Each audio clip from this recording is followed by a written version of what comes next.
আসসালামু আলাইকুম। আপনারা সবাই আজকে কেমন আছেন?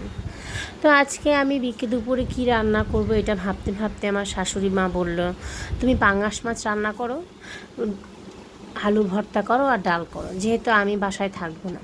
তো উনি একটু বাইরে গিয়েছিল, সেই ফাঁকে আমি যেহেতু একটু অসুস্থ, উনি বেশি কিছু রান্না করতে বললেন না, উনি খুবই কম রান্না করতে বলেছেন যে আমি এত কিছু পারবো না, যেহেতু বাচ্চাকে আবার স্কুলে দেওয়ার একটা বিষয় থাকে। তো এখানে আমি পাঙ্গাস মাছটা একটু লেবু দিয়ে কিছুক্ষণ রেখে দিয়েছিলাম, যাতে করে মাছের যে আষ্টে গন্ধটা ওটা যেন না থাকে। তো এখানে আমি পাঙ্গাস মাছটা হালকা করে ভেজে নিব। এভাবে ভেজে পাঙ্গাস মাছ রান্না করতে আমার খুবই ভালো লাগে। তো আপনারা একটু বলেন তো, আপনারা পাঙ্গাস মাছটা কি ভেজে রান্না করেন নাকি এমনি রান্না করেন কষিয়ে? তো যাই হোক, এখানে আমি কড়াইতে পেঁয়াজ টমেটো দিয়ে দিচ্ছি। এগুলো সিদ্ধ হয়ে এলে বাটা মশলাগুলো দিয়ে দিব এবং বাটা মশলাগুলো কিছু যাতে করে কাঁচা গন্ধটা না থাকে, এর জন্য কিছুক্ষণ কষিয়ে নিব। আমি এখানে একটু ধনিয়া গুঁড়ো অ্যাড করে নিচ্ছি। যদিও আমি মাছের মধ্যে ধনিয়া খাই না, কিন্তু পাঙ্গাস মাছের জন্য আমি একটু ধনিয়াটা অ্যাড করে নিচ্ছি। আর হলুদ গুঁড়ো আর মরিচ গুঁড়ো তো দিতেই হবে, এছাড়া কি মাছের স্বাদ হয়? তো যাই হোক, এখানে আমার মশলাগুলো কষানোর জন্য একটু কষানোর সময় লাগবে, হালকা পানি দিয়ে দিয়েছি। কষাতে কষাতে একটা তেলে ভাব উঠে আসবে উপরে।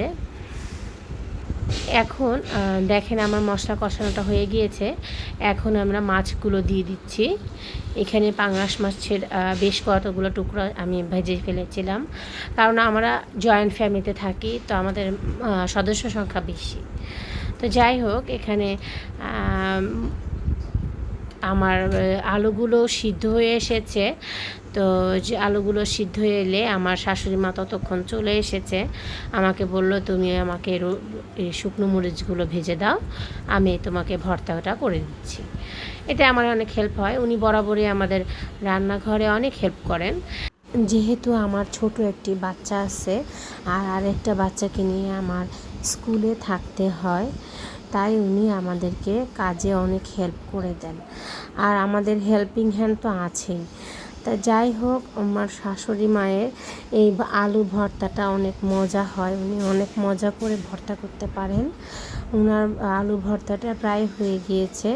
এদিকে আমার পাঙ্গাস মাছটাও হয়ে গিয়েছে, আর আমি ডালটাও বাগার দিয়ে ফেলেছি। তো আমাদের দুপুরের লাঞ্চ কমপ্লিট হয়ে গিয়েছে বানানো।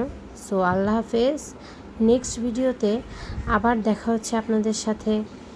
ধন্যবাদ।